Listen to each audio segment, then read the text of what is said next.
Mana?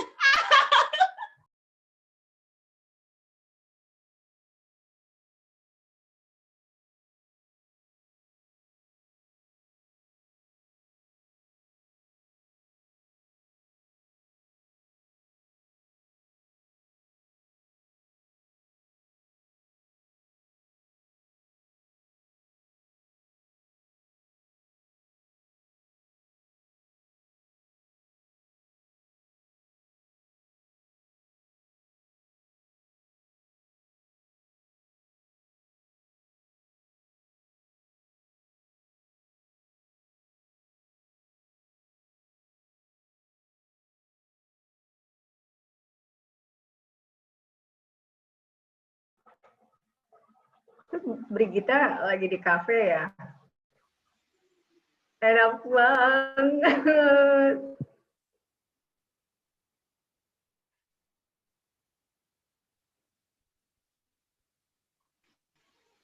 Halo, suara saya masuk nggak sih?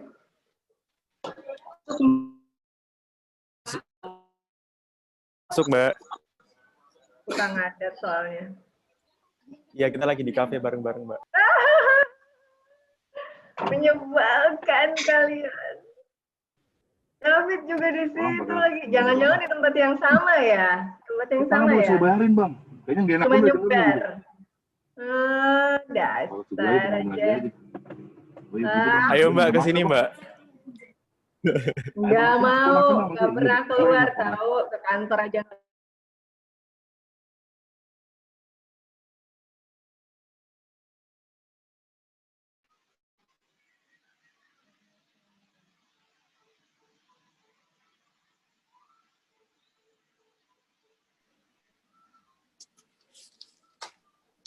Bukinya belum masuk ya?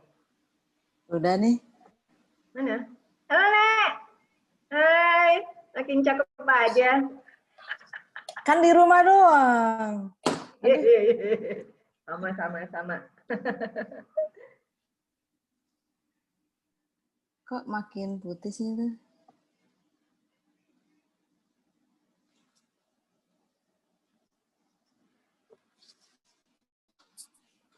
Jogja apa di Jakarta tuh? Jakarta lah. Oh. Kayaknya kadang-kadang Nanti pulang tunggu.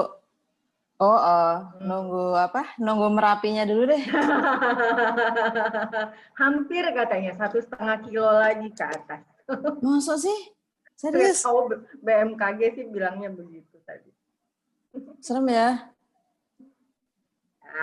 Gimana dong? Biasa kalau di Jogja mah kalau nggak ada Merapi nggak seru. Ya, mendingan Merapi ada warning sistemnya, kalau gempa kan nggak ada. Nah, padahal udah gempa-gempa terus udah di atas tuh. Iya tuh. Katanya udah goyang-goyang gitu. Ya, udah kali. Mana mau dimulai atau masih nunggu? Baik, selamat malam dan selamat datang di webinar ketiga Divisi Pengabdian Masyarakat Keluarga Mahasiswa Sosiologi yang berjudul Menuangkan Inspirasi Menjadi Narasi. Sebelumnya, perkenalkan nama saya Amelia Grecika yang akan memandu berjalannya acara pada malam hari ini. Namun, sebelum acara ini dimulai, izinkan saya membacakan beberapa rangkaian dan peraturan dalam acara malam hari ini. Rangkaian yang pertama adalah pembukaan, kemudian ada sesi dokumentasi, yang ketiga ada kata sambutan dari Ketua Pelaksana, kemudian dilanjutkan oleh kata sambutan dari Ketua Social Research Center, kemudian kita akan memasuki acara inti yaitu pemaparan materi dari pembicara, selanjutnya dilanjutkan oleh Q&A, dan dilanjutkan oleh pemberian kenang-kenangan kepada pembicara, dan yang terakhir pengumuman door prize dan penutup. Adapun beberapa peraturan webinar dalam malam hari ini adalah yang pertama, peserta diperbolehkan mengaktifkan video, namun diharapkan tidak mengaktifkan audio. Yang kedua, peserta dapat mengajukan pertanyaan melalui kolom chat Zoom. Dan yang ketiga, peserta yang beruntung akan mendapatkan door prize e-money. Selanjutnya, Link presensi dibagikan pada sesi terakhir acara webinar melalui kolom chat Zoom. Yang terakhir, link presensi dibuka selama 2 jam terhitung setelah webinar berakhir. Baik, kita akan memasuki sesi dokumentasi. Buat teman-teman semua dipersilahkan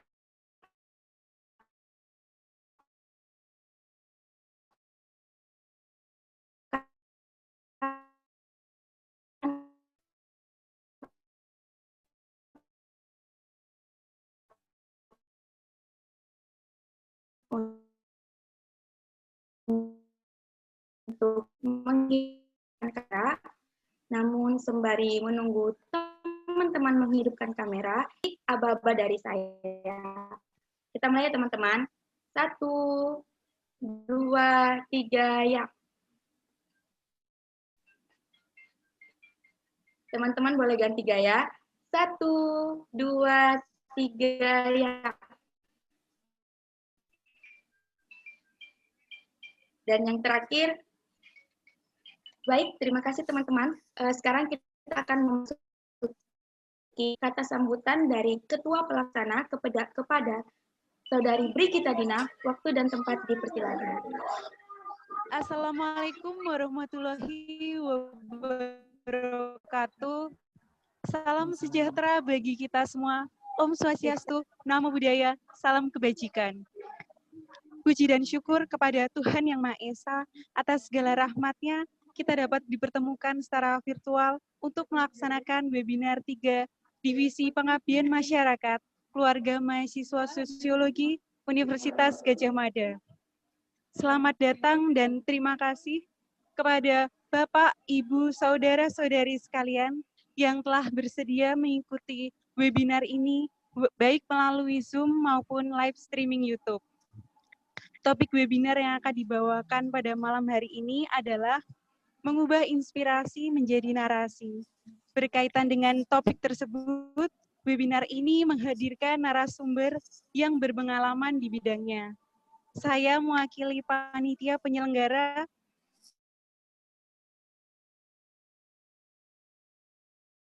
mengucapkan terima kasih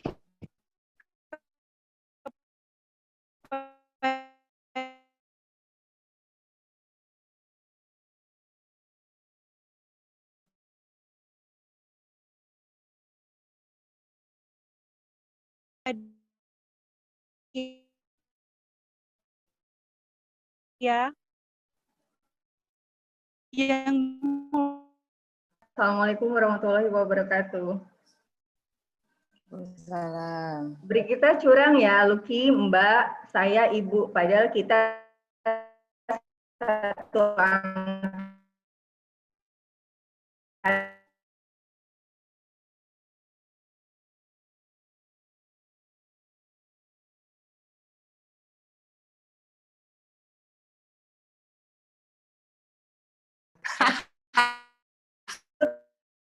angkatannya nanti salah satu hal yang jadi interest dari SOREX, Social Research Center-nya di sosiologi adalah kita pengen bikin acara training yang bisa meningkatkan kapasitas diri mahasiswa sebetulnya dalam banyak hal, dan salah satunya yang menjadi request mereka adalah pengen belajar cara menulis secara efektif, secara lebih cepat gitu ya, karena sebetulnya biasanya kendala ketika membuat tugas paper bahkan tugas akhir itu adalah mencari inspirasi dan mulai menulisnya. Itu kan salah satu obstacle yang paling sering ditemui oleh banyak orang, bahkan buat saya sendiri sampai sekarang. Dan kita senang sekali hari ini ketemu dengan salah satu alumni terbaik dari sosiologi. Yeay, thanks banget ya. Saya tahu itunya banyak banget sebetulnya, jadwalnya padat banget, kalau nggak dikejar-kejar tuh agak susah dapetinnya. Untuk berbagi ilmu, pengalaman, aku mau bilang beliau selama jadi wartawan, dan kita bisa belajar sama-sama gimana caranya menulis. So, ya lebih baik kita mulai, have fun, dan semoga bisa bermanfaat buat semuanya. Terima kasih. Wassalamualaikum warahmatullahi wabarakatuh. Terima kasih Mbak Amel atas sambutannya. Sekarang kita akan memasuki acara inti, yaitu pemaparan materi dari pembicara. Namun sebelum itu izinkan saya membacakan CV beliau secara singkat. Pada malam hari ini pembicara kita bernama Mbak Luki Aulia. Beliau merupakan jurnalis Kompas dan salah satu alumni dari Sosiologi Universitas Gadjah Mada. Beliau sudah memiliki banyak pengalaman di bidang jurnalis, salah satunya yaitu jurnalis working for Gema. Kepada Mbak Luki Aulia, waktu dan tempat dipersilakan. Halo, selamat malam semuanya. Thank you sudah diundang sama Sosiologi. Ini kayak balik zaman kita kuliah dulu sih, saya sama Amelia satu angkatan. Ketika Amelia bilang, lu boleh ya ngisi cara nulis, saya bilang ya kalau buat sharing aja sih nggak apa-apa. Kalau berbagi ilmu kita sama-sama belajar aja di sini. Hanya bedanya saya dengan teman-teman kan saya lahir duluan aja gitu. Nah sebenarnya saya mulanya dari mana ya? Kalau menulis itu pasti jadi PR untuk semua orang. Bahkan teman-teman saya yang di Kompas aja itu sampai sekarang mereka masih statusnya seperti belajar. Karena kan seperti naik sepeda gitu. Kalau kita nggak melatihnya terus, kan lama-lama akan kagok juga atau apapun gitu yang biasanya kita lakukan. Nah, di malam ini sebenarnya bukunya banyak tuh di toko-toko buku, cara menulis populer, cara menulis apa segala macam. Cuman malam ini lebih karena permintaannya supaya teman-teman itu lebih cepat bisa menulis praktisnya. Itu saya baginya tuh nanti ada di PowerPoint-nya nanti per poin itu. Nah, mungkin bisa dimulai Mbak. PowerPoint-nya jadi sebagai awalan gini inspirasi itu kan pertanyaannya dari kalau misalnya kita punya inspirasi, terus kalau kita mau nulisnya gimana caranya ya? Kan inspirasi itu banyak kan setiap hari, apalagi zaman sekarang gitu. Kita ngalamun aja tuh sebenarnya udah ada inspirasi. Nah, inspirasi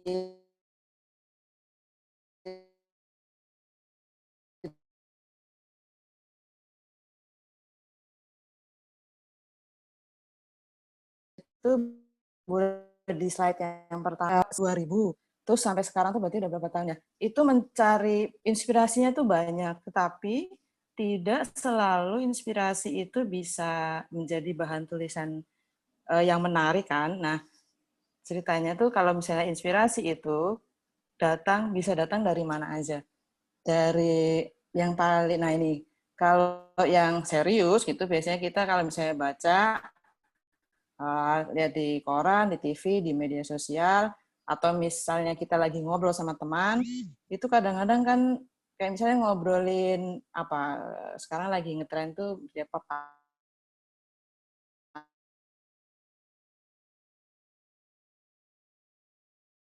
pandemi kan secara sosiologi itu menarik karena itu urusannya sama masyarakat ya. Nah, itu kan dari ngobrol-ngobrol bisa jadi inspirasi. Atau kita iseng-iseng nongkrong di kafe itu kayak teman-teman sekarang itu lagi nongkrong di kafe tuh ngeliatin orang terus rasain ini kenapa nih orang ini ya, tiba-tiba muncul inspirasi. Atau ada pengalaman pribadi atau orang lain misalnya lagi jatuh cinta, lagi putus cinta, itu kan semua inspirasi yang ada di mana-mana yang tinggal kita ambil yang mana yang menarik gitu. Nah, yang slide kedua. Nah, kalau inspirasi itu kan liar ya sifatnya. Karena kita bisa dapat inspirasi dari mana aja. Nah, sekarang tinggal nangkepnya aja. Kalau teman-teman, ini kan teman-teman sosiologi pasti, kalau zaman saya kuliah dengan Amel itu, kita sering diajak dosen untuk jalan-jalan, bukan sok-sokan penelitian gitu sih, jadi jalan-jalan ke berbagai tempat untuk setidaknya diajarin, lo kalau jadi anak sosiologi itu harus bisa neliti lo ya, gitu, harus bisa kemudian menulis gitu. Ya zaman dulu mahasiswa kita juga apaan sih gitu, kayak yang gimana caranya ya, nggak sama aja dengan teman-teman sekarang mungkin melihat banyak hal, terus bingung mau nulis apa gitu. Nah, saya kerucutkan sekarang. Kalau kita misalnya punya inspirasi, ada ide yang kita tangkap di lapangan. Setelah teman-teman sosiologi kan pasti kemana-mana kan, ke lapangan, ketemu banyak orang, melihat banyak hal yang menarik gitu, atau pergi sendiri, atau disuruh dosennya, atau apa gitu.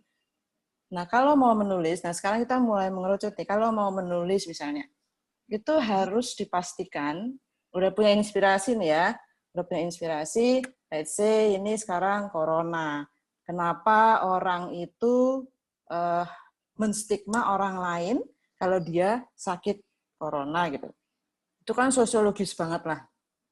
Nah, semua inspirasi yang kita punya itu, pastikan kalau mau nulis, pastikan dia itu aktual. Artinya, kayak tadi itu ya, misalnya ini sekarang aktualnya apa sih? Corona. Maka semua yang berbicara kaitannya sama corona pasti akan menarik gitu dari segi apapun gitu. Nah, kenapa itu penting?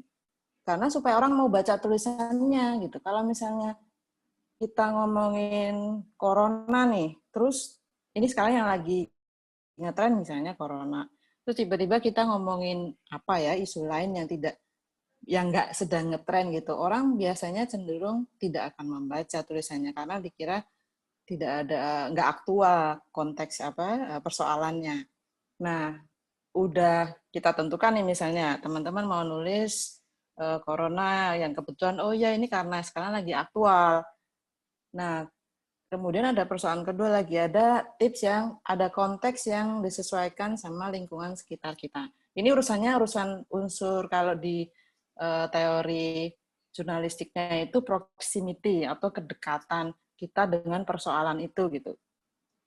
Kalau misalnya teman-teman udah mau nulis corona nih, oh ya gue mau nulis corona deh. Terus tetangga saya kebetulan misalnya ada yang sakit gitu. Kemudian dia kena stigma oleh masyarakat. Itu kan unsurnya deket sekali. Daripada kita jauh-jauh ngomongin orang di Arab misalnya, atau kita ngomongin orang di Nigeria, which is nggak ada, itu jauh banget dan urusannya agak lain tuh. Nah, kalau ada unsur kedekatan, itu tulisannya akan menjadi lebih menarik. Tuh. Terus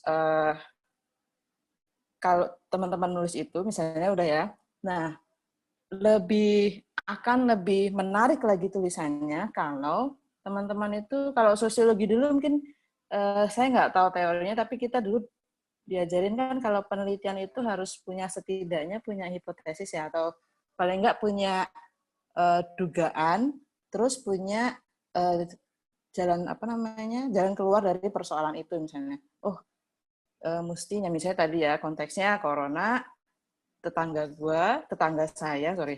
saya sakit kena stigma.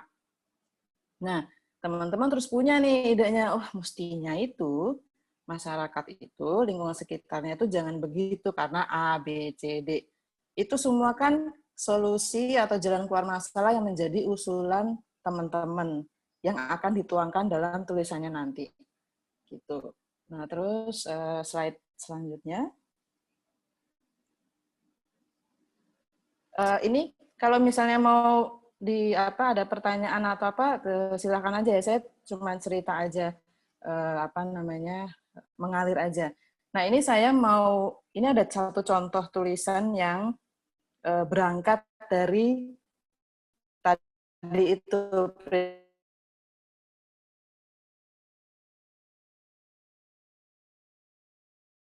prinsip-prinsip. Nah, ini tulisan di Kompas yang Ekspedisi Walasea yang kita lakukan 1 tahun dan selama 2 tahun di jalan, karena kita melihat ada persoalan kan kita tinggal di Indonesia, itu tinggal di daerah Wallacea yang sangat terkenal kaya kekayaan alamnya dan segala flora faunanya. Tapi ada persoalan besar karena urusannya sama lingkungan. Kalau kita tidak memperhatikan lingkungan di kawasan Wallacea, maka Indonesia akan kehilangan kekayaan sumber dayanya. Gitulah kira-kira persoalannya. Menjadi aktual karena 2 tahun lalu kan makin gencar ada isu perubahan iklim apa segala macam. Nah, ada solusi juga yang kita tawarkan di dalam tulisan itu. Jadi tulisan yang menarik untuk dibaca itu kalau bisa diusahakan ada solusi atau sumbangan pikiran, kira-kira nih kayak gini nih solusinya nih, bisa kayak gini ya gitu. Tidak harus selalu benar, tapi kan itu namanya usulan kan boleh aja, dan itu dituangkan di dalam tulisan. Orang tuh biasanya akan lebih menganggap tulisan kita tuh berbobot gitu. Nah, next slide selanjutnya. Ini juga sebenarnya cuma contoh aja. Bagaimana ini sebenarnya saya kasih contoh itu supaya gimana sih cara bikin tulisan kita itu lebih menarik orang untuk membaca. Jadi gini ceritanya. Kalau saya kan bekerja di koran dan di online sekarang ya. Kompas kan punya koran dan punya Kompas ID. Nah, kita selalu punya persoalan gimana caranya membuat orang itu mau bertahan lama untuk baca tulisan. Karena kan kalau dari survei yang kita lakukan itu, di Kompas kan ada surveinya setiap saat, orang itu hanya akan bertahan mungkin 1 atau 2 menit untuk lihat koran, misalnya saya baca koran ya, atau bentuknya online, orang tuh akan lihat judulnya doang gitu. Akan lihat judulnya doang, terus kalau nggak menarik ditinggal. Nah, salah satu caranya untuk nanti pembaca itu, misalnya teman-teman semua menulis, harus ada cara bisa mempertahankan orang tuh tetap baca tuh gitu. Tulisannya tuh mesti menarik, gimana caranya? Salah satunya adalah dengan kalau di Kompas itu infografis seperti ini, gambar-gambar yang menarik, terus isinya ada pengetahuan terbarunya yang paling update gitu. Nah, next.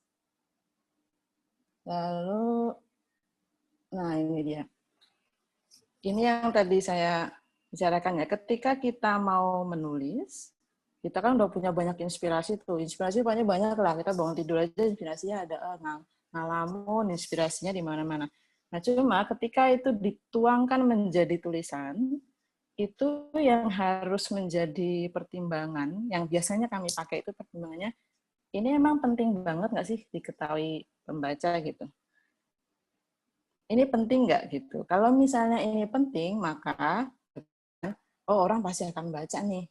Nah, untuk tahu pembaca isu yang kita tulis itu penting untuk pembaca apa enggak, memang harus emang harus lebih banyak baca, harus mungkin lihat TV, apa baca koran, atau baca yang lebih berat yang jurnal, atau semua yang isunya media sosial misalnya. Nah, harus ditentukan dulu ini penting nggak ya. Kalau nggak penting nggak usah. Kalau nggak penting mendingan nggak usah ditulis, nanti kasihan capek kan, effortnya agak, menulis itu kan capek-capek gimana gitu ya. Jadi menulis itu butuh effort memang. Ada membaca, ada mencari data, ada apa segala macam. Nah, ketika sudah memutuskan, oh ini penting nih buat pembaca, oke lanjut. Nah, kemudian ditentukan nih, hal keduanya itu terikat waktu nggak isu yang akan saya tulis ini aktual sekarang, atau dia timeless aja, bisa kapan aja, berlaku kapan aja. Jadi mau dibaca sekarang atau mau dibaca 5 tahun, 10 tahun lagi itu masih relevan atau enggak. Tuh. Lalu kemudian pembahasannya juga harus objektif. Kalau di media itu bahasa yang sering kita pakai itu dulu cover both side. Jadi harus memasukkan si A, memasukkan si B. Nah, sekarang ke sini perkembangan jurnalistik atau menulis itu adalah cover all side. Jadi semua hal yang berhubungan dengan tema kita, tema tulisan itu harus dimasukkan. Nah, terus kemudian yang selanjutnya, ini prinsip dasar sebenarnya di semua tulisan, bukan hanya tulisan produk jurnalis, tapi ya penelitian, ya tulisan populer, ya semuanya itu harus ada.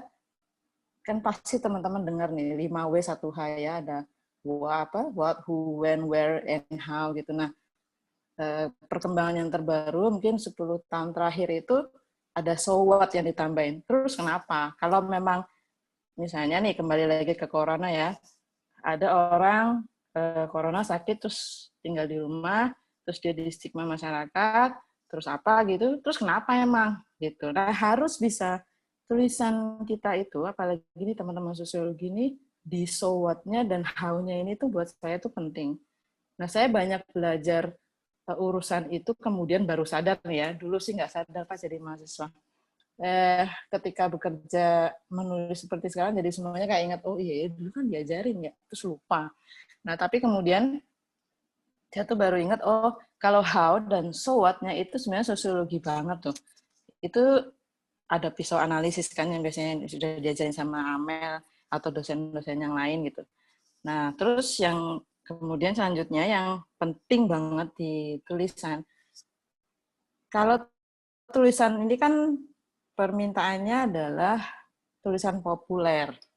Nah, kalau kita lain bicaranya ya, kalau tulisan di diary, tulisan di medsos, itu terserah teman-teman. Nah, tetapi ketika sudah mulai masuk ke tulisan populer, which is itu agak serius dikit gitu, itu harus ada datanya, harus ada dukungan data yang valid dan bisa dipertanggungjawabkan ya.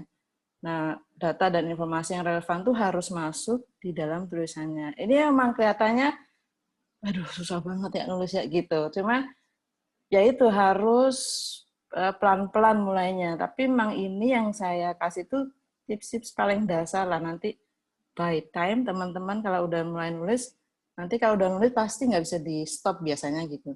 Ya slide selanjutnya. Nah ini contoh aja, ini juga masih di apa namanya di ekspedisi Wallacea kemarin. Boleh lanjut aja Mbak. Ini juga. Nah ini nih teman-teman ya, kalau tulisan populer itu bentuknya bisa macam-macam. Bisa yang tadi saya kasih yang ada contoh 3 itu. Nah ini bentuk tulisan populer yang sifatnya kayak biografi orang gitu. Jadi kan tulisan populer tuh banyak ya, apa macam-macam gitu. Nah ini salah satu bentuknya. Ini yang menjadi andalan Kompas sebenarnya dari dulu. Kita harus bisa mencari istilahnya kayak apa ya, mata yang belum terasah, gitulah kira-kira. Orang-orang champion-champion yang ada di mana-mana, di seluruh Nusantara atau bahkan di luar negeri itu, lalu kita buatkan tulisan sosok seperti ini. Nah, ini juga bentuk tulisan populer, sama prinsipnya. Ada aktualitas, ada persoalan, ada solusi. Kan orang-orang seperti ini, sosok itu selalu orang yang memberikan solusi terhadap persoalan yang dialami dirinya dan lingkungan sekitarnya. Nah, jadi kita apresiasi dengan tulisan populer yang bentuknya sosok seperti ini. Teman-teman juga bisa pasti kan di Jogja atau dimanapun asal daerah kan pasti ketemu orang-orang yang kayaknya ini orang ini keren banget nih, gitu. Kayaknya ditulis lucu juga nih, gitu kira-kira. Nah, next. Nah, ini sih kalau teman-teman sosiologi mah pasti udah canggih lah, karena ini kan prinsip semua meneliti ya, mengumpulkan informasi, atau ketika kita penelitian pasti ada wawancara, ada informasinya bisa didapat dari survei, jajak pendapat, studi pusaka gitu. Nah, yang saya perlu ingatkan itu memang ketika kita menulis, pastikan kita itu menuliskan sumber yang kita dapat gitu. Misalnya dari studi pustaka ya disebutin apa gitu, terus atau siapa orangnya yang ngomong apa, karena kalau di dunia jurnalistik yang profesional itu ini bisa jadi perkara serius kalau tidak dicantumkan sumber apapun yang kita dapat informasinya, karena kita bisa kena urusan hukum ya, karena itu kan plagiat apa segala macam. Nah ini sih saya saya tekankan teman-teman untuk selalu menulis itu, karena sekarang gampang sekali ngecek kan. Kalau tulisan kita misalnya kemudian teman-teman nulis lalu terpublikasikan di mana aja, nanti orang bisa cross check. Kalau itu tidak dicantumkan sumbernya bisa kena urusan hukum. Gitu. Terus next. Nah ini ada banyak tujuan tulisan ini sih. Sebenarnya kayak ada tulisannya sifatnya memberi informasi aja gitu. Ada yang sampai dia tahapnya mempengaruhi atau meyakinkan membaca. Terus ada yang sekedar menyampaikan pikiran dan pandangan. Nah, ada juga yang tulisan tuh menghibur aja gitu sifatnya. Menghibur tapi tetap berisi ya, karena kan ini tulisan populer kan. Nah, contohnya tuh habis ini ada habis slide selanjutnya. Nah ini ini tulisan populer juga nih contohnya. Ini tulisan populer yang sifatnya bukan menghibur sih ya, apa ya? Ini kan semua orang merasakan kan, patah hati. Nah teman saya ini si Zaid ini pernah sakit hati ceritanya. Terus dia menganalisis dirinya, gue tuh sakit hati kenapa ya? Gitu. Lalu dia menuangkannya ke tulisan yang sangat saintifik gitu. Kenapa sih kita tuh sakit hati ya? Apa sakit ketika patah hati? Nggak cuman secara psikis, tapi ternyata fisik tuh juga gitu-gitu. Dia menuliskannya dalam bentuk tulisan populer. Tulisan populer itu bahasa gampangnya tuh tulisan yang enak dibaca. Ini pengertian kita ya. Tulisan populer itu enak dibaca, mengalir, seperti berbicara ke kita, tapi juga padat berisi gitu. Karena ada data-data, ada kalau ada hasil wawancara sama pakarnya, lalu ada pengalaman orangnya, orang lain yang pernah sakit patah hati itu ditanyain sama dia rasanya kayak apaan sih gitu-gitu. Nah ini juga bentuk tulisan populer. Kelihatannya kan cemen ya, apaan sih patah hati aja ditulis gitu. Tapi setelah patah hati kemudian teman saya ini jatuh cinta lagi, dia nulis lagi tuh rasanya jatuh cinta atau gimana gitu. Nah tapi sama tetap dia lihatnya dari banyak bidang, ada sosiologisnya, ada psikologisnya, ada kedokterannya gitu. Next. Nah ini mulai mengerucut ke teknis. Ini saya rangkum dari banyak buku daripada nanti capek-capek baca, pakai ini aja lah. Nah ini juga saya cuma mau share aja, dulu saya masuk ke Kompas itu juga nggak bisa nulis sih. Tidak kemudian lantas bisa nulis canggih terus jadi gitu, nggak juga. Cuma kita semua pernah dimasukkan ke harus masuk ke kelas dulu 1 tahun gitu lah ya, kelas lapangan dengan berpegangan pada ini. Nah dari dulu senior saya itu mengajarkannya ini, yang prinsip dasar ketika kita itu mau menulis. Menulis yang menarik dan dibaca orang. Dan orang akan tahan dan mau baca terus. Itu intinya. Kalau cuman bikin tulisan heboh gitu, kayak ada kan beberapa media yang judulnya doang tuh yang heboh gitu. Begitu kita klik, nggak ada isinya. Gitu. Nah, mereka berpegangan pada ini nih, judul itu harus menarik. Nah, ini menjadi prinsip yang pertama, judul itu, apapun tulisannya teman-teman, judul itu harus dibuat semenarik mungkin. Dan kata-kata, kalimatnya jangan terlalu panjang. Misalnya apa ya? Saya nggak punya koran ini nih. Nah, ini saya kasih yang ini misalnya koran tahun kapan ya? Misalnya kebersamaan warga melawan COVID. Udah gitu aja. Kan akan beda kalau kebersamaan warga melawan COVID, apa kepanjangan, orang nggak akan tertarik. Jadi kalau usahakan judul itu dibikin menarik. Misalnya kayak tadi tuh, sakitnya patah hati. Itu orang langsung apa nih? Gitu. Kalau dia bikin judul lain yang lebih serius gitu atau lebih kaku gitu, mungkin orang nggak akan baca. Nah terus yang kedua itu ada namanya lead. Nah lead itu saya nggak tahu apa teman-teman bisa lihat ya. Lead itu selalu keluarnya di berapa nih? Di kalimat yang pertama, yang paragraf pertama. Paragraf pertama kalau misalnya lihat baca koran atau di media online, paragraf pertama itu namanya lead. Nah, lead itu kalimat atau paragraf yang mengusik pembaca supaya dia mau baca terus. Satu lead tuh biasanya itu informasinya lengkap. Apa sih yang teman-teman tuh mau nulis apa sih gitu, itu bisa kebaca di satu paragraf pertama. Nah, nggak gampang memang bikin lead itu, saya juga agak lama tuh dulu bikin leadnya tuh bolak-balik dikoreksi sama senior gitu ya. Karena lead itu betul-betul misalnya nih teman-teman nulis, kalau leadnya nggak menarik ditinggal, orang nggak akan baca pasti. Nah kalau leadnya menarik kayak tadi tuh pakai hati gitu kan, terus nanti di depannya dia menceritakan pengalamannya. Itu menarik, orang akan baca terus tuh sampai selesai gitu. Nah, tulisan populer yang berhasil menurut saya itu kalau dia bisa itu bikin lead yang awal, yang isinya itu menarik. Terus yang kedua, yang kalau misalnya kita bahasanya body atau isi tulisan dan pembahasan. Nah, itu udah sebenarnya kayak teman-teman menulis laporan atau laporan penelitian atau ini laporan tugas dari dosen lah. Itu standar lah ya, isi tulisan dan pembahasan gitu. Nah, terus yang di bawah selalu kesimpulan. Kesimpulan dari semua tulisannya teman-teman tuh mau ngomong apa sih lu gitu. Nah, bedanya mungkin dengan tulisan-tulisan yang serius gitu ya, yang di jurnal, yang di apa. Mungkin kalau lead itu kalau di jurnal kayak abstrak gitu kali ya. Jadi, tapi kan abstrak itu panjang. Nah, lead itu satu paragraf aja.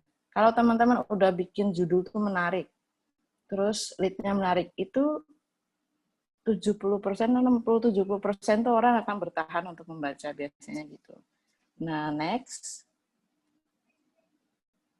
Nah, ini do's and don'ts-nya ini juga sangat teknis. Ini semua nanti akan berjalan enak kalau kita latihan terus ya, nulis gitu terus. Nanti akan ketemu sih jalannya sendiri, caranya sendiri. Tapi ini kayak misalnya ini paling teknis ya, dalam satu paragraf itu usahakan tidak lebih dari 7 kalimat. Ya nggak usah dihitungin juga sih, 1, 2, 3, 4, 5, nggak usah gitu. Cuman kenapa sebaiknya pendek gitu? Karena nanti ada di bawah sih. Nanti ini urusannya sama capek apa enggaknya bacanya sih. Orang kalau baca panjang-panjang capek. Terus dalam satu kalimat diusahakan nggak lebih dari 17 kata. Itu feeling aja, nggak usah dihitung juga 1, 2, 3, sampai 17 gitu. Nah, terus kalau tulisan yang menarik itu, yang dianggap menarik pembaca ya, ini bukan kacamata saya sih, tapi kita di Kompas tuh selalu ada survei yang kita tuh pengen tahu pembaca tuh sukanya tulisan macam apa sih gitu. Itu selalu tulisan-tulisan yang pakai deskripsi ya. Kayak misalnya tadi itu ada tulisan ekspedisi ke Wallacea. Orang tuh suka kalau kita nulisnya tuh ada deskripsi lapangan ya, apa yang kita ketemu, apa yang kita temuin di lapangan, apa yang kita rasa, terus kita ngalamin apa gitu-gitulah. Nah, terus ada ini balik lagi ke urusan data tuh penting. Lalu usahakan tulisannya itu fokus. Nah, ini nih yang tadi urusannya malit ya. Membuat lead itu kan enggak gampang. Lead itu kayak intisari pikiran kita mau nulis apa sih gitu. Misalnya udah ketemu judulnya, terus gue pengen nulis apa ya gitu. Nah itu kan kalau gini, lead itu kan bisa macam-macam. Sebaiknya ditulis aja semuanya. Misalnya teman-teman udah mematok akan menulis corona. Terus macam-macam lead-nya, tulis aja semuanya. Nah nanti bisa dipilih mana yang kira-kira itu tuh menurut teman-teman tuh urgent atau menurut teman-teman tuh menarik gitu. Jadi nggak ada yang benar, nggak ada yang salah. Jadi semua tergantung teman-teman karena kan yang menulis teman-teman sendiri ya. Nah kemudian kalau ini tips yang saya kasih ini yang dilakukan oleh teman-teman saya semua di Kompas gitu. Karena ini nih kalau lead kita nulisnya banyak lead, ada satu liputan misalnya kita bisa ada 10 lead, oh ini menarik ya, oh enggak jadi, ini kayaknya, oh ini enggak gitu. Karena pikirannya ini urgent apa enggak ya? Kalau gue nulis ini kayak akan menarik enggak ya buat orang gitu. Oh ini enggak deh, ganti gitu. Ditulis aja semuanya. Nah, kalau sudah mulai menulis itu sebaiknya ini yang selalu dikasih tahu sama senior saya, jangan menulis sambil ngedit. Gitu. Jadi kalau nulis aja terus gitu. Jangan misalnya kita nulis satu paragraf nih, wah keliru ya kita gitu. Terus balik lagi ke atas dibenerin lagi gitu. Nanti nulis lagi. Itu mendingan kalau udah sekali nulis tuh hajar aja sampai selesai, gitu sampai selesai. begitu udah jadi satu tulisan, baca lagi. Oh iya deh, ini keliru, ini harusnya di paragraf kelima, ini harusnya naik ke atas, ini gitu-gitu. Itu selesai ketika di akhir teman-teman selesai nulis. Karena kalau teman-teman udah mengedit ketika menulis, itu nanti akan ganggu, apa tiba-tiba nanti idenya akan macet gitu. Aduh, apaan tadi ya? Gitu.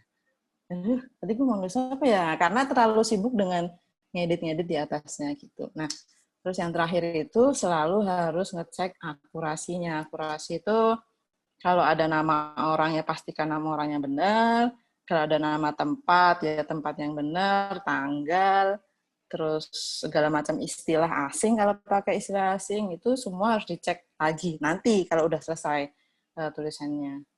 Nah, terus next.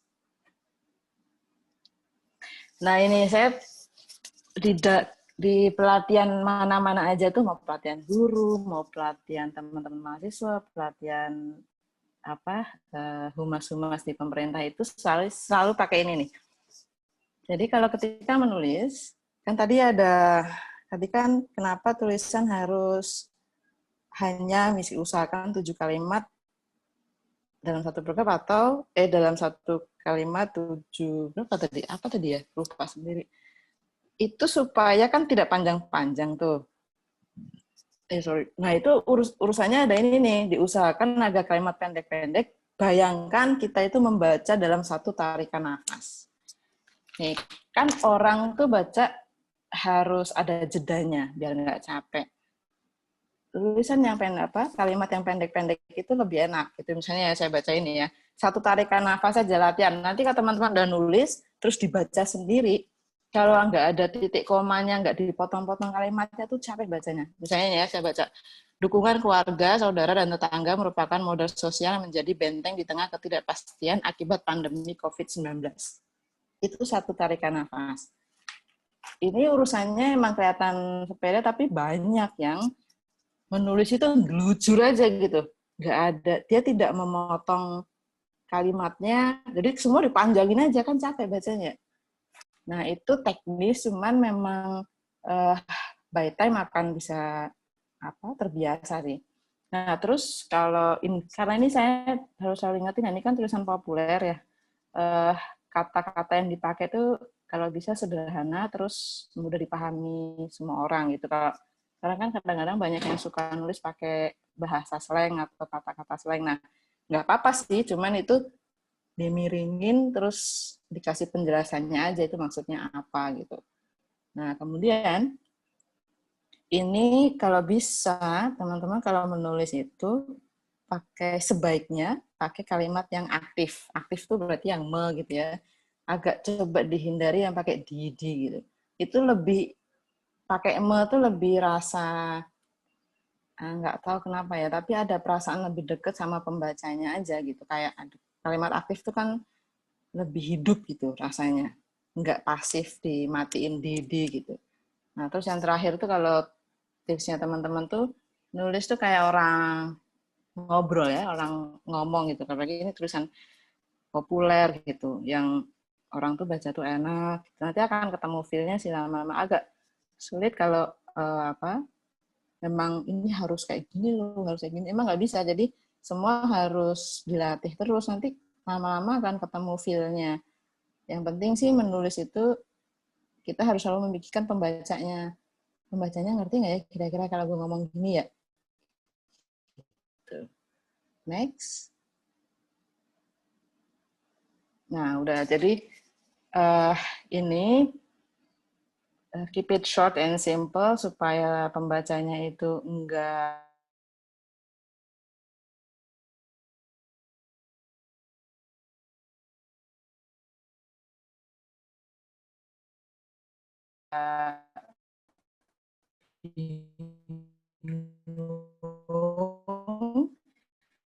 terus kalau bahasa yang saintifik banget kan seperti di jurnal kan agak sulit untuk kalau kita mau menyampaikan pesan sesuatu ke masyarakat banyak, kalau pakai bahasa yang kaku memang agak sulit.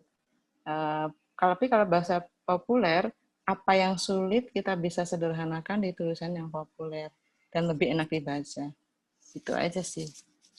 Itu kira-kira teman-teman ya. Jadi kalau sekarang pertanyaan aja atau ngobrol aja deh. Silakan Mbak. Terima kasih Mbak Luki Aulia buat pemaparan materinya. Buat teman-teman yang ingin menanyakan, bisa langsung menulisnya di kolom chat, dan jangan lupa menuliskan nama dan asal instansi teman-teman. Sembari menunggu teman-teman yang mengumpulkan pertanyaan, saya mau mengingatkan kembali, buat teman-teman jangan lupa mengisi link presensi yang akan dibagikan pada sesi akhir, dan link presensi akan ditutup 2 jam setelah acara selesai. Jangan sampai lupa ya teman-teman, karena ini untuk keperluan e-sertifikat teman-teman nantinya. Baik, kita akan menunggu perkumpulan pertanyaan dari panitia ya Mbak Luki. Iya, monggo. Saya minum dulu boleh ya Mbak? Boleh bertanya langsung Mbak?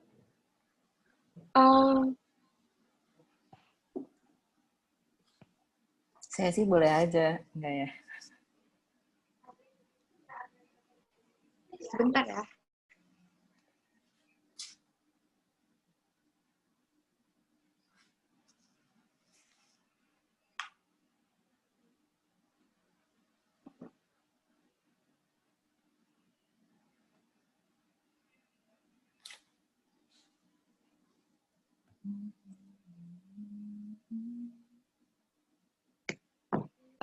Sebelumnya tadi yang mau bertanya siapa ya? Saya Mbak Ilham. Oke, boleh silakan bertanya buat Mbak Luki. Oke, terima kasih kesempatannya Mbak. Kak, saya mau nanya, tapi ini berkaitan dengan penulisan buku atau jurnal begitu. Kan gini Kak, saya kadang jika punya banyak sumber, itu kadang bingung tuh mau mulai dari mana. Dan pada saat saya menulis, apakah boleh misal ada satu jurnal yang saya gunakan sebagai, taruhlah misalnya ini referensi awal saya, itu saya tulis semuanya, masukkan ke dalam buku saya atau jurnal begitu, kemudian berpindah ke jurnal selanjutnya atau sumber selanjutnya. Atau boleh misalnya kan dalam menulis buku itu kan ada beberapa bab, taruhlah bab 1, bab 2, bab 3. Kadang tuh di satu tulisan ada yang dia itu masuk di bab 2. Nah, kadang saya singkirkan dulu. Maksudnya nanti pada saat bab 2 baru saya ambil lagi nih sumber, baru masukkan ke tulisan, atau boleh langsung aja gitu. Misalnya ini untuk di bab kedua, langsung saya tulis aja gitu. Atau gimana Mbak? Oke, mohon sarannya. Terima kasih. Buku atau jurnal gitu ya? Kan kalau, namanya siapa tadi ya? Ilham. Oh, Ilham. Kalau Ilham kan mau nulis buku atau jurnal kan pasti punya ide sendiri kan? Pasti berangkat dari ide atau hipotesisnya sendiri ya nggak? Nah, ya, betul. Kalau apa namanya? Kan kita kalau menulis pasti berangkat dari ide kita sendiri. Nah, kemudian setelah kita punya ide, kan kita tuliskan itu tuh, kita tuangkan idenya, bisa berupa hipotesis kita, bisa berupa dugaan kita apa gitu kan. Nah, ketika kan mengambil sumber dari mana aja boleh gitu, asalkan memang kemudian ditulis sumbernya ya. Tetapi sebaiknya tidak langsung di awal tulisan itu pakai tulisan orang lain sih. Karena kan jadi nanti Ilham nulis, misalnya Ilham mau nulis apa sih? Sorry, boleh nanya nggak? Saya nulis sejarah Mbak, saya kan jurusan sejarah. Saya nulis sejarah lokal gitu. Oh, keren banget tuh. Nah, kan gini, ini kan saya sebenarnya prinsipnya dasarnya sama antara tulisan populer, buku, kemudian jurnal. Kan pasti Ilham mau nulis soal sejarah gitu. Itu pasti berangkat dari hipotesisnya apa kan, dari baca buku apa misalnya.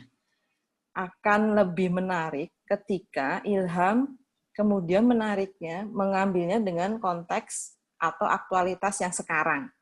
Let's say, sejarah sorry ya, ini sejarah yang paling menarik, selalu menarik kan selalu 65 gitu kan. Nah misalnya kita ketemu fakta baru, oh ternyata ada fakta baru soal 65 begini. Nah kemudian kan Ilham pasti punya pikiran sendiri.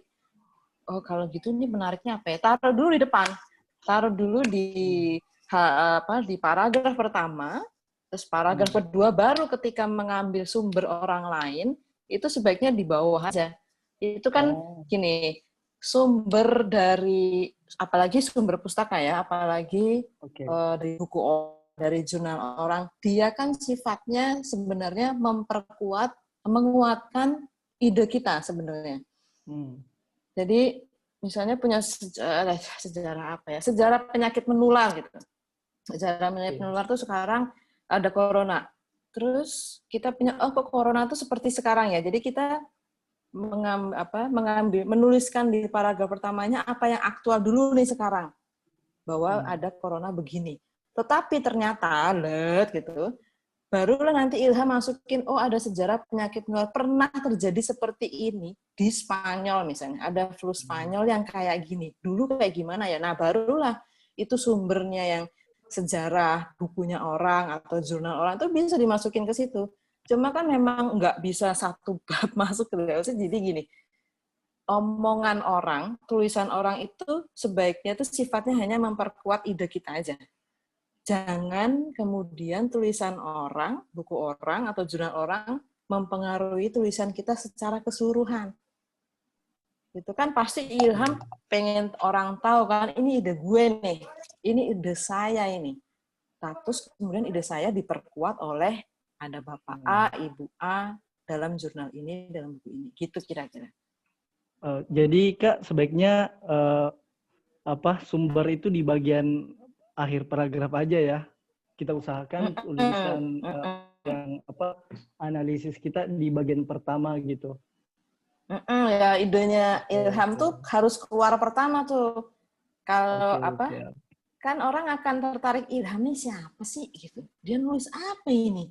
Bagus juga nih misalnya kayak gitu ya. Atau ada juga yang mengkritik, nggak bener nih Ilham nih. Cuman kan kemudian ketika orang bilang, oh nggak bener loh Ilham, tunggu dulu. Ada orang yang ngomong kayak gue nih dulu gitu. Jadi orang kan ketika menulis ada penguatnya, itu memperkuat juga ilhamnya. Gue nggak ngomongin bullshit loh ya ini orang tuh pernah kajian mirip-mirip kayak gini gitu. Itu sih. Ya. Terima kasih Kak. Sama-sama. Baik, terima kasih buat pertanyaan dari Ilham. Sekarang kita lanjut ke pertanyaan kedua, yaitu dari Vicky Nurhayati dari Universitas Bengkulu. Pertanyaannya adalah, bagaimana cara mendapatkan ide yang tidak mainstream?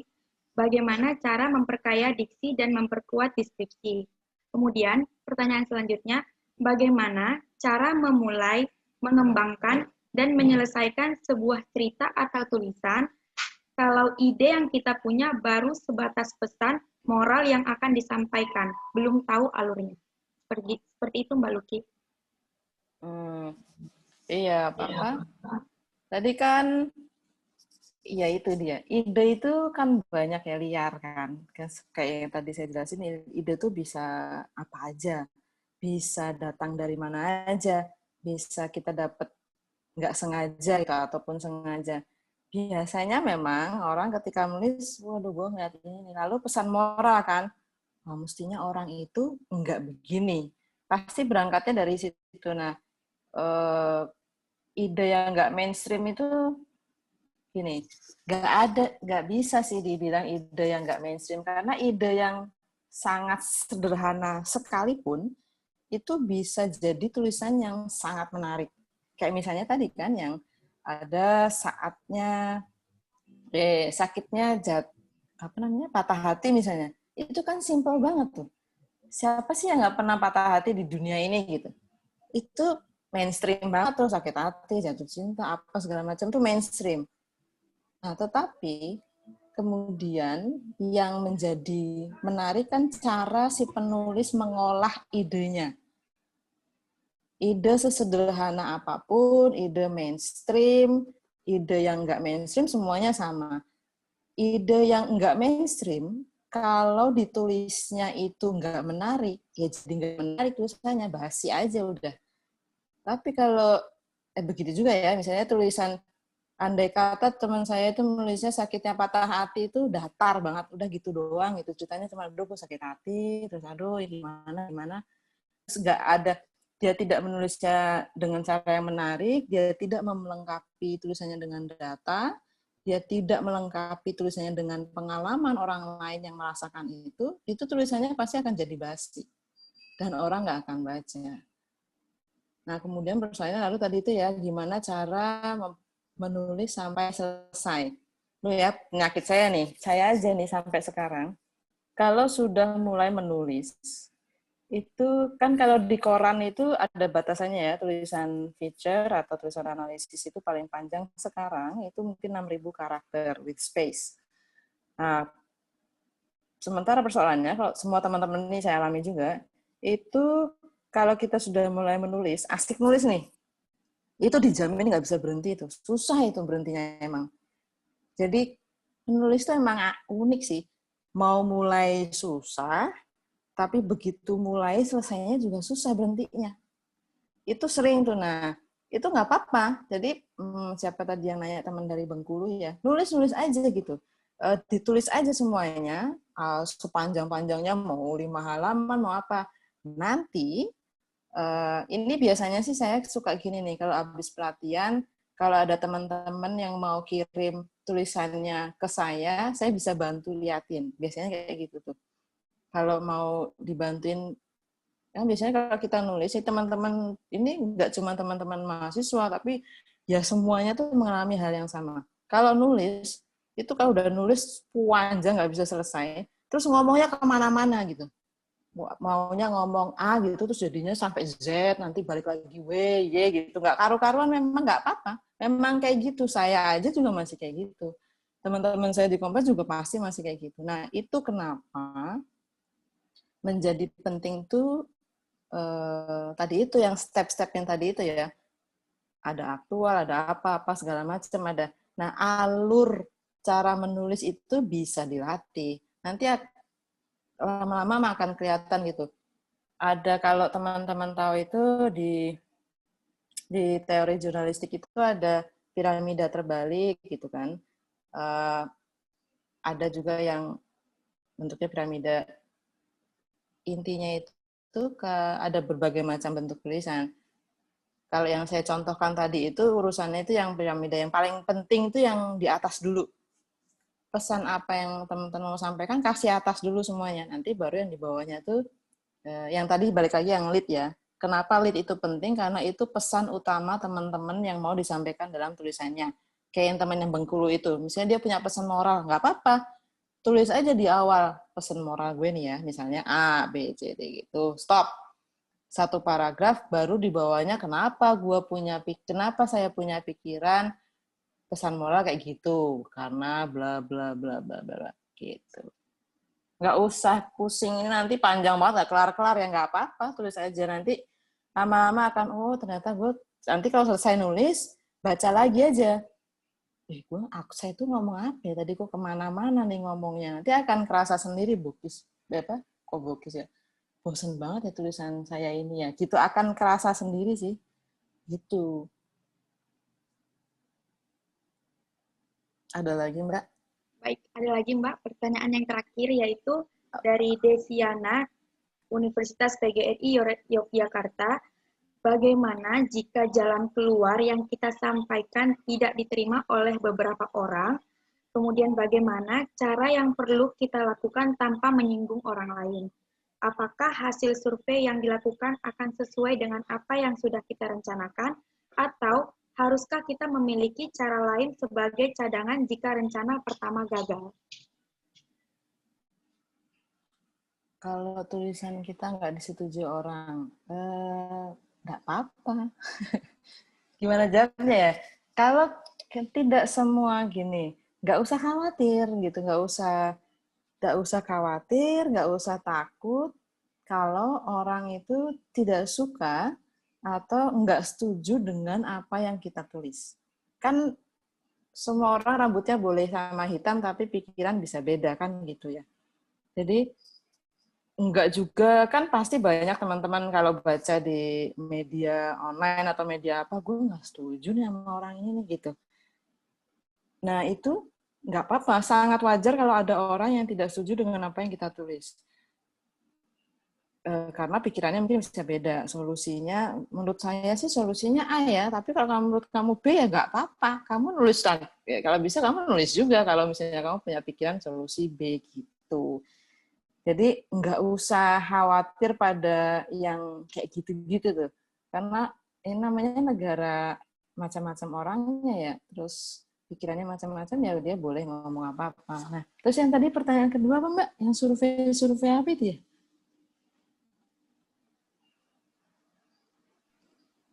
Mbak, yang pertanyaan apakah hasil survei yang dilakukan akan sesuai dengan apa yang sudah kita rencanakan, atau haruskah kita memiliki cara lain sebagai cadangan jika rencana pertama gagal? Seperti itu, Mbak. ngomongin survei ya? Saya nggak ngerti tuh. Kalau ngomongin survei itu hasil tulisan survei maksudnya ya? Atau survei maksudnya survei lapangan? Kurang tahu, Mbak. Di sini dia bilang hasil survei. Nggak dijelaskan dari lapangan atau gimana. Oh, gini, saya menduganya gini ya, kira-kira nih, saya kira-kira aja nih. Dia punya ide, teman kita itu punya ide, terus dia turun lapangan, mencari data terkait dengan idenya, terus ditulis nggak sesuai harapan sama idenya gitu ya.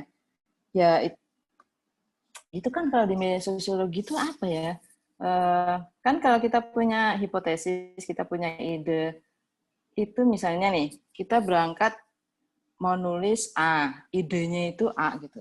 Kita udah berkeyakinan hipotesis gue gini nih, pikiran saya itu kira-kira gini. Nah, tetapi ketika kita datang ke lapangan, survei atau wawancara atau mengamati lingkungan, oh ternyata saya itu salah. Itu wajar. Itu terjadi juga di kita semua. Jadi misalnya kayak seperti misalnya teman-teman yang tadi saya contohkan yang ekspedisi Walasaya itu.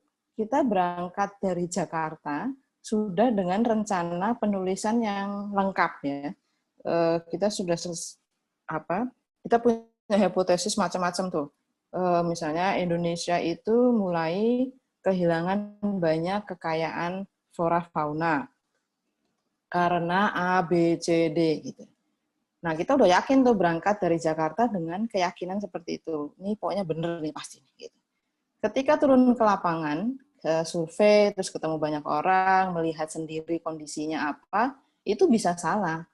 Oh, ternyata hipotesis kita atau pikiran kita ternyata salah, bro. Gitu. Jadi, oh ternyata yang bener yang di lapangan itu. Ya udah yang kita pakai kan namanya juga itu fakta kan.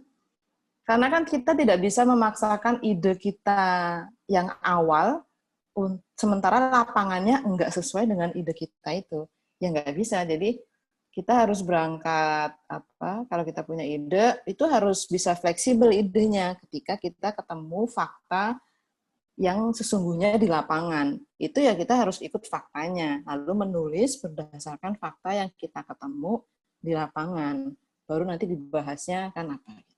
Itu sih, kalau dugaan saya pertanyaannya kira-kira gitu. Ya, Mbak.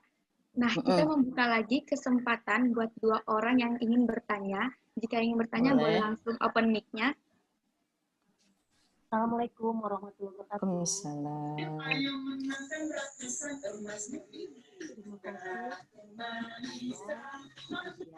Baik.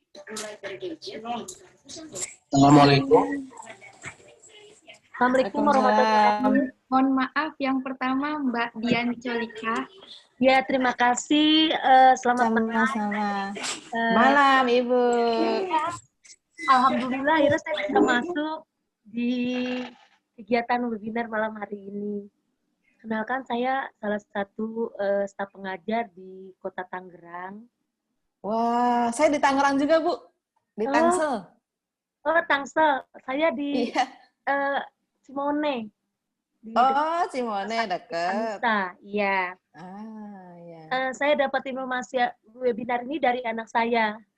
Oh, salam buat anaknya, Bu. Ya, anak saya kuliah di Undip jurusan pustakawan. Wow, keren banget. Iya, ada sedikit pertanyaan nih. Saya kan ngajar kelas 3. Ada materi, ya, ada materi editorial, teks editorial. Nah, di sana saya masih sedikit bingung berkenaan dengan teks editorial untuk menyampaikan ke anak-anak bagaimana anak belajar menulis. Bohong-bohongnya dia jadi redaktur surat kabar, bohong-bohongnya. Iya. Anak itu masih susah membedakan antara pendapat pribadi dengan ya secara fakta dengan opini kan? Iya, betul. Nah, kalau redaktur kan harusnya seobjektif mungkin memandang permasalahan. Iya. Walaupun mungkin dalam hati nuraninya dia nggak sesuai. Nah, apa yang harus saya jelaskan ke anak-anak kalau anak itu bohong-bohong jadi seorang redaktur surat kabar?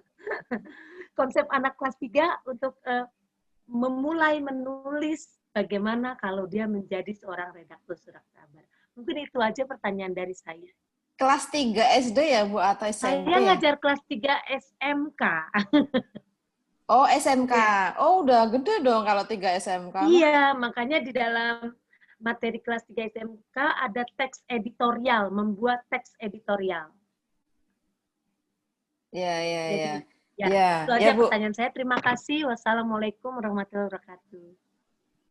Waalaikumsalam warahmatullahi wabarakatuh. Kalau ini ketika saya pelatihan guru, menulis untuk guru juga ini persoalannya sering muncul. Gimana caranya sih ngajarin anak nulis gitu. Terus saya tanya, emang Ibu udah bisa nulis? Belum juga sih gitu. Jadi nggak apa-apa, Bu. Karena kan kalau saya kira tadi 3 SD. Kalau 3 SD kita punya trik tuh untuk ngajarin anak-anak kecil itu untuk nulis. Nah, tetapi kalau sudah SMA, udah remaja itu memang dari sama seperti ini tadi sih prinsipnya, Bu. Bisa itu tadi bahannya Ibu bisa share ke anak-anaknya Ibu, anak-anak siswanya Ibu untuk pertama misalnya nih ya, anak-anak SMA itu paling seneng kalau diajakkan jalan-jalan tuh, Bu. Kalau sekarang mungkin agak sulit ya karena corona.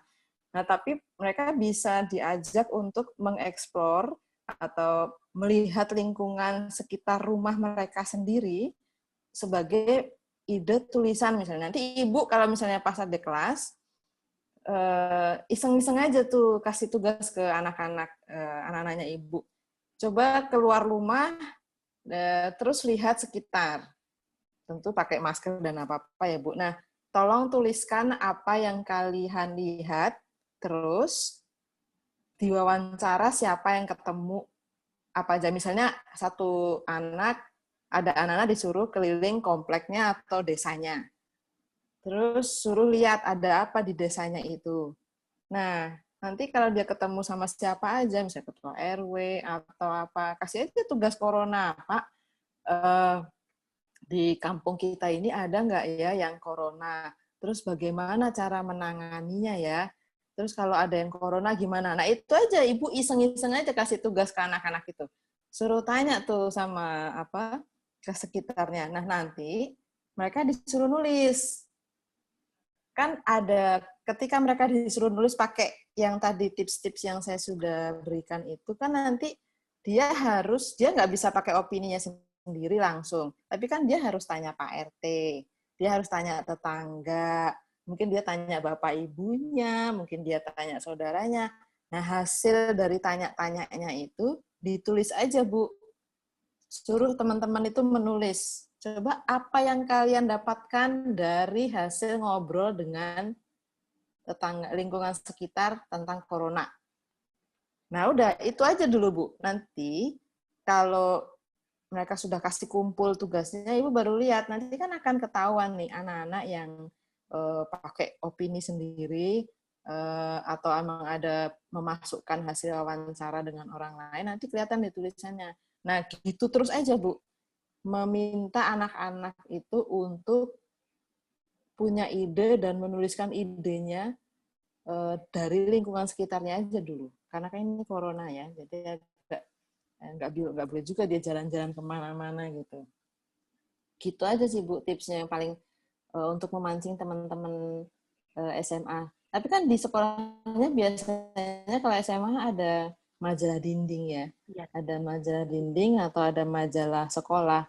Nah, nggak apa-apa, nanti tugasnya Ibu memang berat, memang guru berat kalau urusan menulis kan, karena nggak gampang itu memang nulis. Tapi nggak apa-apa, dimulainya gitu aja, Bu. Ibu kasih tugas aja iseng-iseng. Karena kalian kemana lah, nanti wawancara siapa-siapa, nanti hasil tulisannya kasih ke Ibu ya, selesai. Nanti kita lihat. Iya, jadi gini Mbak, alhamdulillah sekolah kami kan sekolah SMK yang bergerak di bidang kesehatan. Jadi, nah, apalagi itu keren tuh. Ya, kalau tadi Mbak mengatakan, misalnya mengangkat masalah corona, memang itu sudah santapan mereka lah setiap saat karena tulisan perawat ya sama farmasi. Jadi itu mereka senang tuh. Berarti kalau tadi Mbak mengatakan hanya sumber-sumber yang mungkin terkait langsung dengan permasalahan yang diangkat oleh siswa itu sendiri gitu maksudnya ya? Iya, iya betul. Apalagi perawat, apalagi dia sekolahnya perawat, dia pasti tulisannya akan menarik kan. Kita nggak tahu kan kalau perawat ternyata nah ini juga bisa nih Bu, ini iseng-iseng. Kan anak-anak sekarang kalau googling gampang ya. Jadi ada di luar negeri itu mulai banyak perawat yang udah nggak mau jadi perawat karena kecapean corona. Nah itu kan menarik, itu kan informasi yang menarik yang bisa jadi bahan tulisan teman-teman sekolahnya Ibu. Suruh aja mereka googling, terus habis itu jangan berhenti di googling, nanti mereka copy paste itu. Jadi hasil informasi dari Google ditanyakan ke sekitarnya gitu. Kalau mereka punya kenalan perawat, mungkin ditanya perawat apa iya sih rasanya kayak gini, apa gitu-gitu aja Bu. Kan menarik itu. Ya, terima kasih Mbak penjelasannya. Sama-sama Ibu ya. Moderatornya, saya dikasih kesempatan untuk bertanya. Sukses buat semua. Wassalamualaikum warahmatullahi wabarakatuh. Waalaikumsalam. Terima kasih Bu Dian. Sekarang selanjutnya pertanyaan dari Mas Kamarul.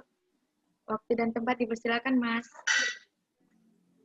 Selamat malam Ibu Moderator, Ibu Amelia, juga kepada Ibu Luki Aulia sebagai narasumber.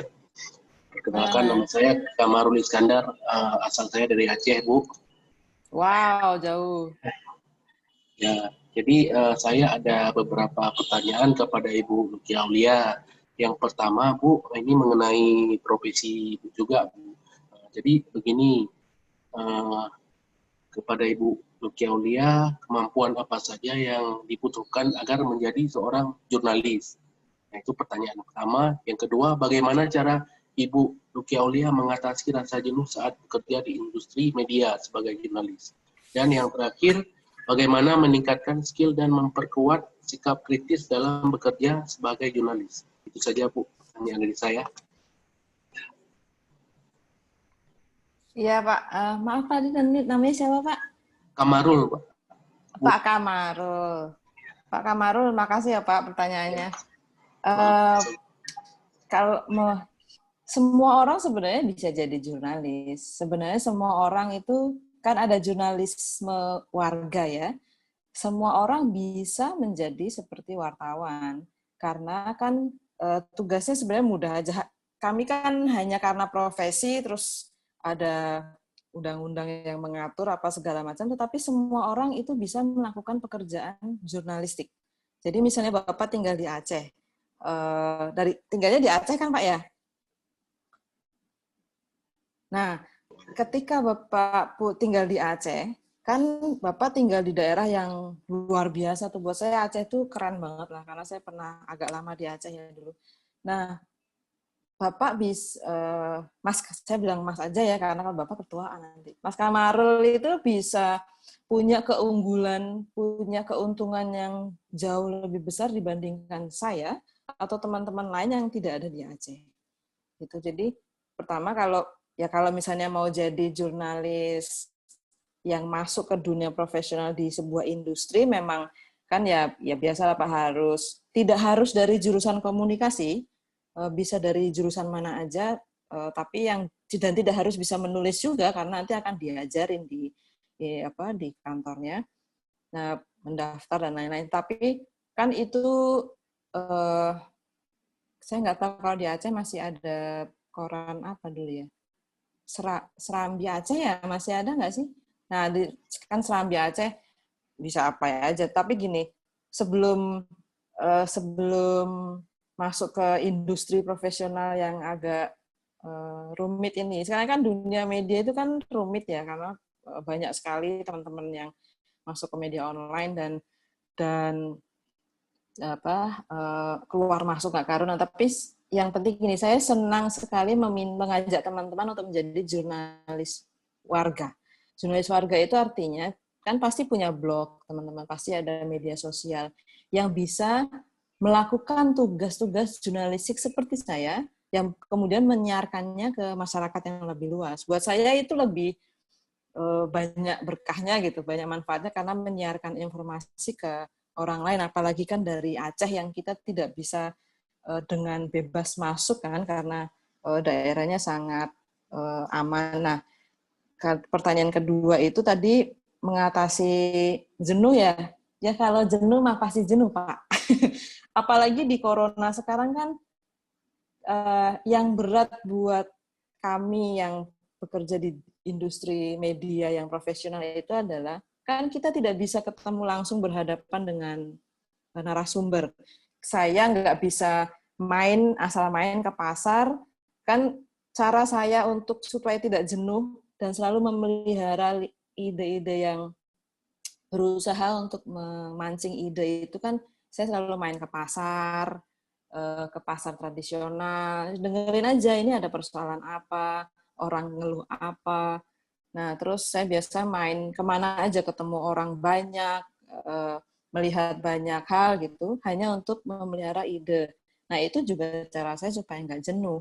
Nah, tapi kan sekarang persoalannya kita punya corona, kemana-mana nggak boleh, apa segala macam nggak boleh. Ya, satu-satunya cara sekarang ya hanya selalu berkomunikasi dengan narasumber atau siapa saja melalui online ya, kalau sebisa mungkin sih tidak bertemu tatap muka gitu.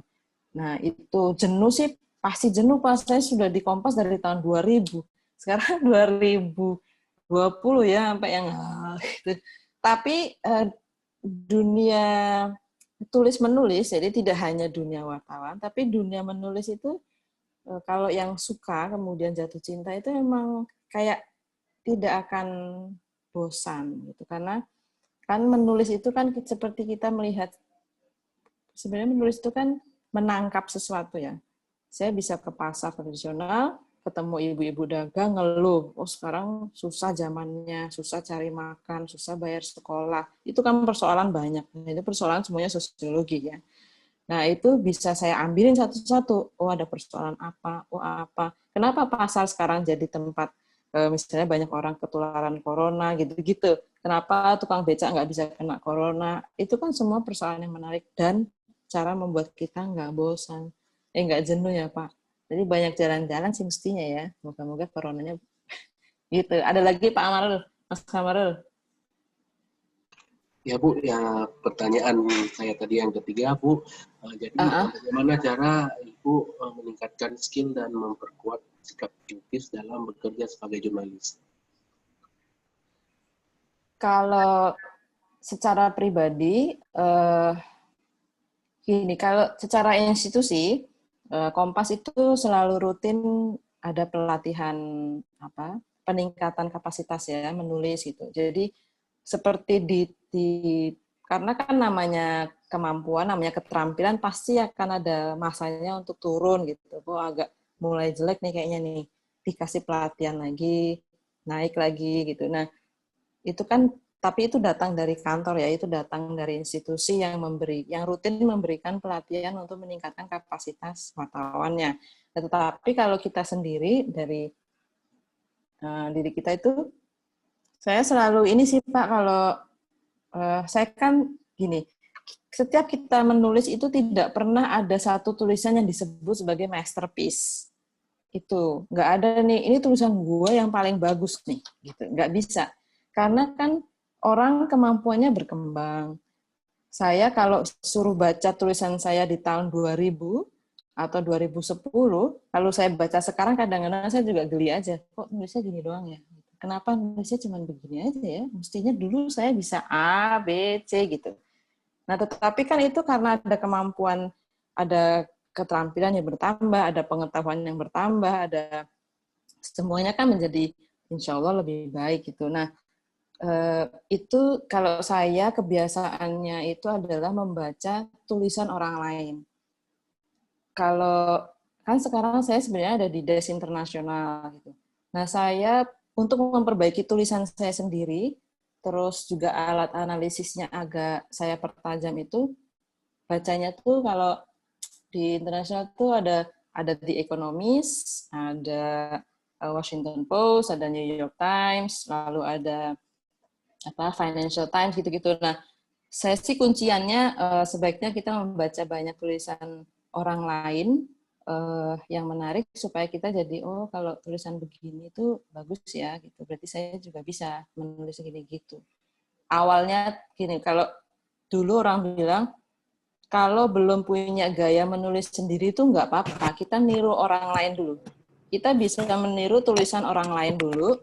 Nanti kalau sudah lancar menulis, biasanya kita akan ketemu gaya menulis kita sendiri.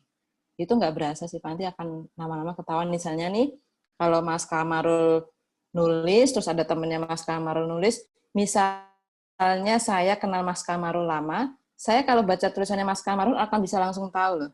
Oh, ini tulisannya Mas Kamarul nih. Oh, ini bukan nih. Oh, ini tulisan temennya. Gitu, karena by time, lama-kelamaan orang itu kalau menulis, dia ada ciri khasnya. Semua orang kalau menulis pasti ada ciri khasnya. Kayak teman-teman di kantor itu, misalnya ada satu tulisan, kita nggak usah lihat siapa yang tulis, saya bisa tahu nih, oh ini tulisannya si A nih, gitu. Ini tulisannya si B, gitu. Nggak apa-apa, itu, tapi itu proses ya Pak Mas Kamarul ya. Memang butuh prosesnya sih. Sabar aja. Gitu. Ada lagi? Ya, itu saja Bu. Terima kasih banyak Bu atas sama-sama. Ya. Baik, sekarang kita lanjut ke pertanyaan yang terakhir, yaitu dari Saudari Stefani Lim. Buat Saudari Stefani Lim, waktu dan tempat dipersilakan. Halo? Halo. Saya mau nanya, boleh Mbak? Boleh. Tapi tunggu sebentar ya, tunggu kepastian dari Mbak Stefani Lim dulu. Saya ada pertanyaan, soalnya saya lebih udah ngerti. Oke. Ya udah, buat Mas Badrul Salam boleh bertanya. Bismillahirrahmanirrahim. Assalamualaikum warahmatullahi wabarakatuh. Waalaikumsalam. Terima kasih kepada Ibu Amelia Maika, Mbak Amelia dan Ibu Luki Aulia atas kesempatan waktunya untuk bertanya. Begini Mbak, tadi kan sudah disampaikan tentang tulisan yang populer gitu Mbak ya. Di mana itu dalam tulisan bisa dibaca dengan menarik gitu ya. Kemudian seakan-akan pembaca juga dia mengikuti alur apa yang dia baca.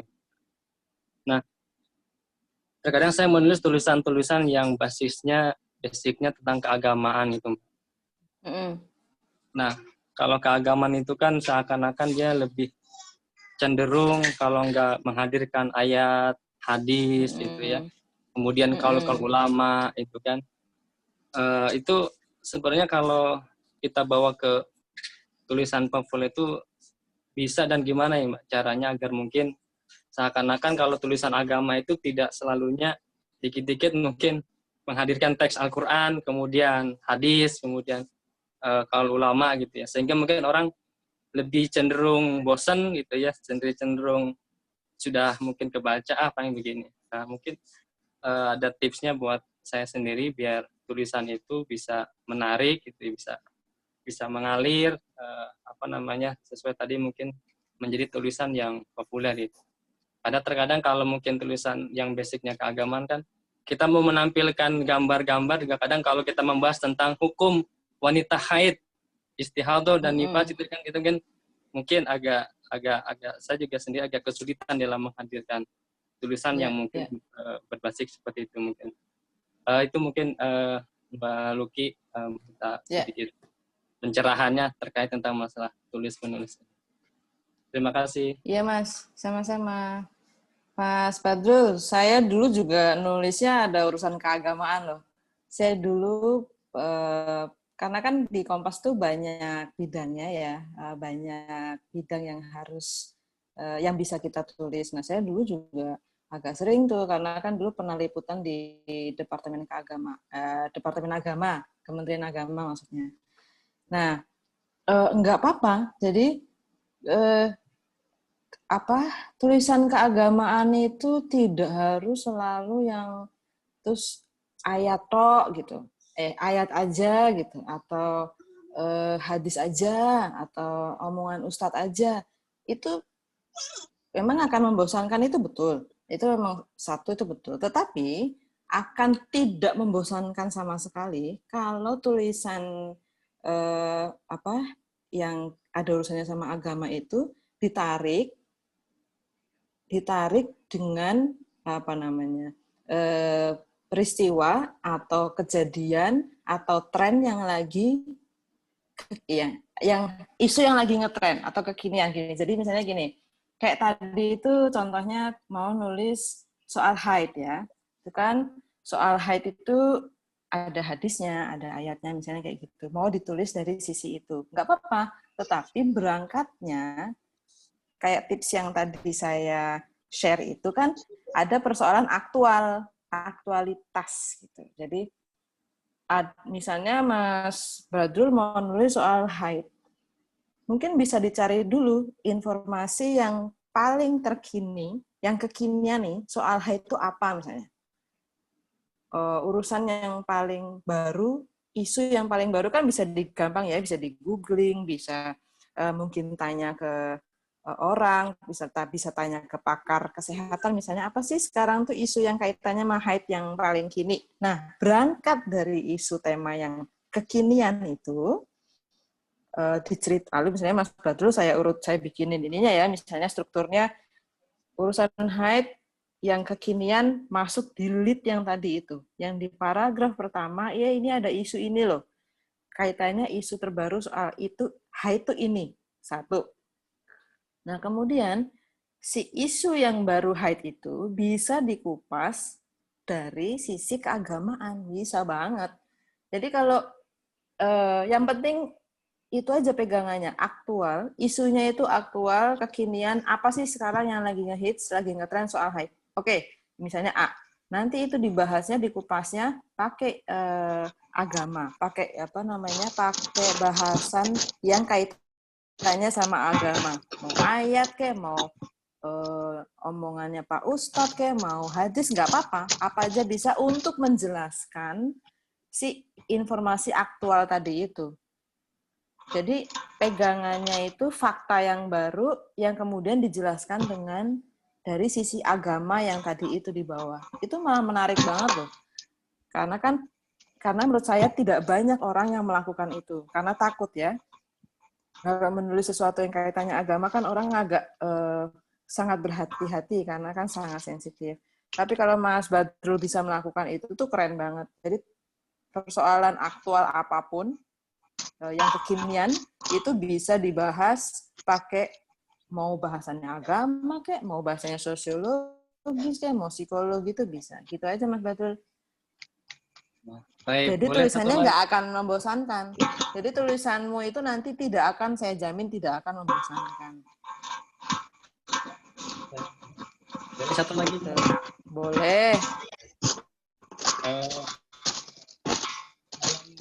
Memunculkan sebuah ide agar kita bisa mengalir tulisan kita, itu sebenarnya untuk menghadirkan ide itu yang paling besar presentasinya, apakah kita lebih banyak membaca atau memang kita melihat sosiologi kita, lingkungan kita di sekitar kehidupan kita itu, Mbak. Yang paling besar sebenarnya untuk menghasilkan sebuah ide itu memang kita harus banyak baca, atau memang kita memang lebih banyak kepada melihat lingkungan di sekitar lingkungan rumah kita, ataupun mungkin kalau di kantor, ataupun mungkin di jalan dan sebagainya. Itu biasanya yang paling besar. Biasanya paling sering kalau sekarang kekinian tuh, kalau semakin kesini sih biasanya orang media sosial tuh.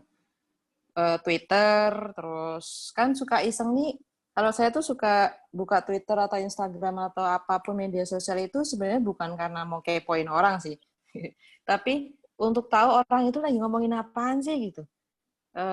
Orang itu sedang membicarakan apa sekarang. Nah, itu pertama, saya akan ngecek dulu media sosial sedang rame apa. Kemudian yang kedua nanti saya mesti ngecek-ngecek, baca-baca media online, semua aja dibacain tuh. Ada apa sih, lagi ngomongin apa nih orang-orang, isunya misalnya corona, lagi ngomongin apa sih, vaksinnya udah ketemu, terus gimana ya. Nah, biasanya kalau udah baca apa-apa, membaca itu kan bukan hanya membaca buku atau membaca majalah atau membaca apa ya Mas ya, tapi bisa baca apa aja, sah-sah aja, baca medsos boleh, Google apa aja boleh. Nah itu biasanya kan nanti, ini kayaknya menarik ya ditulis ya, gitu. Semakin banyak kita membaca, atau misalnya kalau saya sih orangnya agak bawel ya, suka ngobrol gitu, saya suka ngobrol sama orang, nanti habis ngobrol tuh kayak ketemu, oh kayaknya nih seru juga nih kalau ditulis ya gitu. Jadi tidak ada yang mana yang lebih banyak ide dapat dari mana sih, cuman kalau Mas Badrul kan pasti suka nulis juga tuh, pasti kayak tiba-tiba, iya ya, kayak Hyde gitu. Ngapain ya ini kalau, kayaknya Hyde menarik nih gitu. Jadi nggak ada satu atau apa yang lebih sering gitu kan, bisa muncul kapan aja sih Mas Badrul. Kan namanya kita kalau bangun pagi terus kayak mikir apa ya gitu. Nah, ide itu, jadi gini, kalau menulis itu nggak perlu cari ide yang kayak yang, wah ini idenya berbeda nih dari orang lain. Nanti stres malah. Karena ide itu bisa, ya tadi itu yang saya bilang ya, ide yang sederhana itu bisa jadi tulisan yang sangat menarik, tergantung cara kita mengemasnya, cara kita menulisnya. Itu lebih keren sih menurut gue. Menurut saya. Gitu Mas Badrul. Baik, terima kasih Mbak Luki. Sama-sama. Assalamualaikum. Waalaikumsalam. Baik, terima kasih buat Mbak Luki yang sudah memberikan jawaban dari setiap pertanyaan dari teman-teman peserta. Sekarang kita akan memasuki sesi pemberian kenang-kenangan kepada pembicara. Buat teman-teman panitia, apakah sudah siap?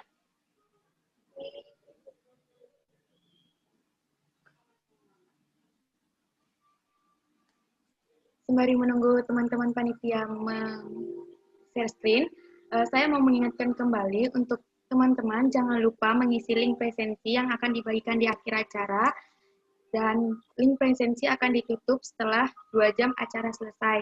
Teman-teman jangan sampai lupa karena itu akan bermanfaat bagi e-sertifikat teman-teman nantinya. Ini merupakan kenang-kenangan dari panitia untuk Mbak Luki. Thank you.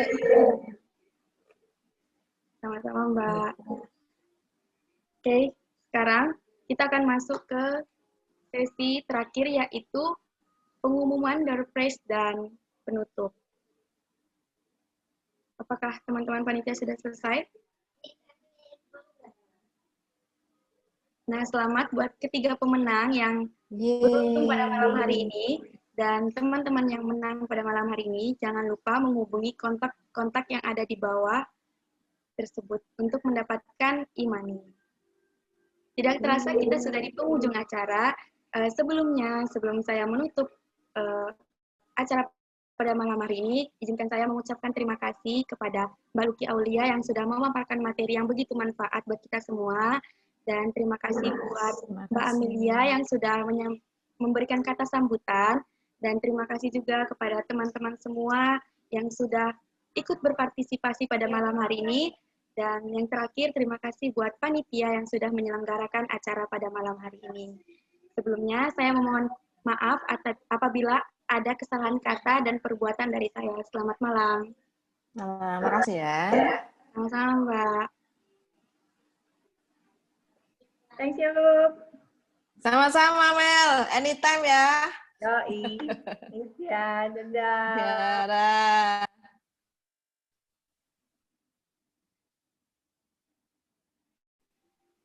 Buat teman-teman jangan lupa mengisi link presensi ya.